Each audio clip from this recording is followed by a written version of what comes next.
Good morning. This is Keloland on the go with all you need to know in news and weather as you start your day.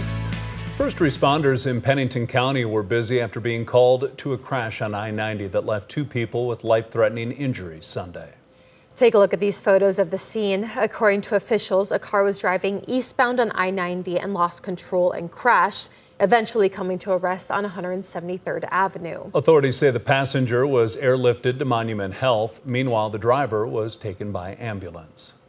We have new details on the crash in Sully County that killed a teenager from Pierre last week. According to the Department of Public Safety, a 16-year-old boy was driving a truck northbound on Highway 83 when he crossed over into the southbound lane when a semi was driving and hit the back of the trailer.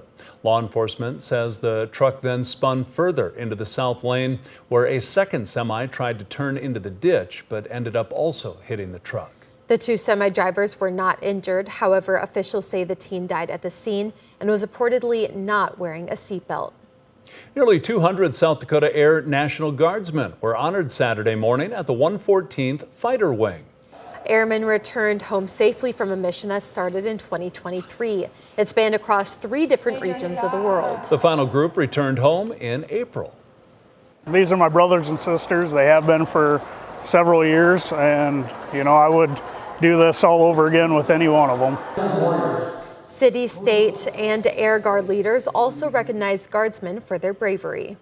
Now let's get a check of our weather with meteorologist Scott Munn. Good morning, Scott. Good morning, everybody. We are looking at a cool and still a windy day in eastern Keloland today. Temperatures in the 60s and 70s for afternoon highs will be a little different across western South Dakota. Rapid City will try to warm to 80 today with mostly sunny conditions. Above the clouds and that northwest wind in eastern Keloland, expect highs in the 60s to near 70 in the east. And Brian will have more details on your forecast coming up. Thank you, Scott. The bike trail has proven to be an economic lifeline for one business located near a major road construction project in Sioux Falls. Construction of the I-229 interchange has closed South Cliff Avenue near Spokensport. The staff say the closure has resulted in less vehicle traffic to the bike shop, but they're still seeing plenty of ride-up business.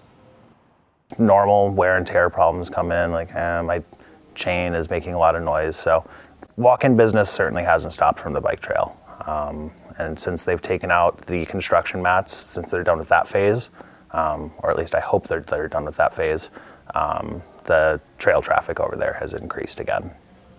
South Cliff is expected to reopen in August ahead of the start of the new school year. A 3-day curling tournament wrapped up over the weekend in Sioux Falls. Super Spiel, which was put together by Sioux Falls Curling, attracted athletes from as far as Omaha, North Dakota, and Wisconsin. Organizers hope the event will help the sport continue to grow.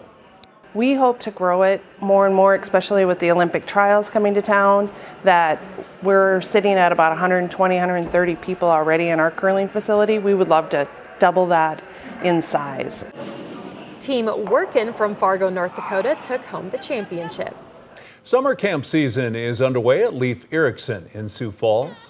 The popular day camp along the shore of the Big Sioux River offers a long list of activities for boys and girls, ranging in age from 4 to 15.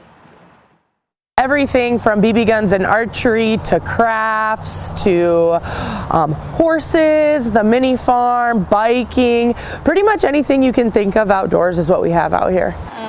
The 2-week camps at Leif Erikson are offered in June, July, and into August. That's a look at some of our top stories. Now let's get one last look at your weather with meteorologist Brian Karstens. Brian? All right, our weather picture today, watching those temperatures affected by the wind and the cloud cover in eastern Keloland. So at least we're going to spend part of the day kind of fighting that battle. Probably more of the sunshine coming in later today as we erode the western edge of that. The hourly temperature will probably stay in the 60s through much of the early afternoon in Sioux Falls. Can we hit 70 maybe late in the day? That's kind of what we're eyeing right now. So I know that's not exactly the best forecast for headed to the pool. Don't worry. Keep your plans for tomorrow if you can do that, because watch this.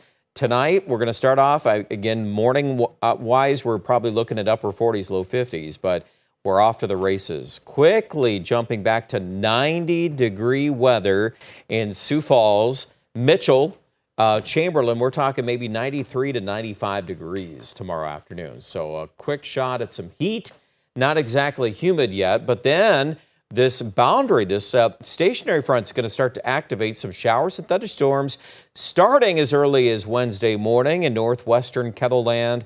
And then I'd like to see how that progresses as we go through the late afternoon. It looks like some rain will probably run in a couple of streaks there across eastern Kettleland and then filling in some gaps on Wednesday night.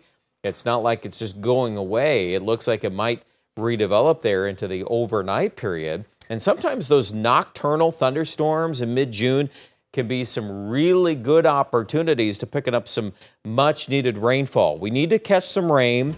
The perspective right now, of course, you look at places like Sioux Falls, for example, there are deficits there. Some of you have less of a deficit. I know that's true too.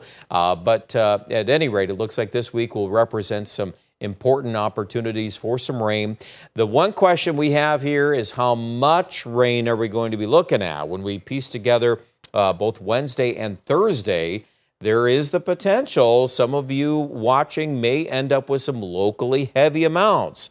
It is that time of year. We got a lot of starchy air in Nebraska streaming northward. And you get an overlaid boundary like that for a couple of days, and it sure could be active. And then what's interesting is next week, we go back to some of that. So we'll keep watching it. By the way, another story I need to mention, there's haze in the air. That smoke is back West River today. Tonight, I think Sioux Falls will probably get a little thicker on the smoke. So don't forget about that for air quality issues outdoors. 90 tomorrow, we'll shoot for that. We might even eclipse that number. And then upper 80s on Wednesday as we anticipate those storms that come into the forecast Wednesday night. And also again on Thursday and Thursday night. Looks like an important window of rain chances lingering into early Friday. At this point, the weekend looks a little drier. Temperature-wise, after cooling back into the mid-70s by Friday, we'll probably turn things around and try to warm up again this weekend. And that's ahead of yet again, another system next week that'll probably give us some more thunderstorm chances. Here in central South Dakota, anticipate tomorrow being hot. Wednesday still can be a warm day, but the battle there are these rain chances and how that's going to affect that temperature in central South Dakota. So keep watching that number. That one could be cut. I think Thursday and Friday are definitely reduced because of some rain chances in the region. And Rapid City will also run some rain chances going into late Wednesday and Thursday, with highs reduced to the 70s. More details online at kettleland.com.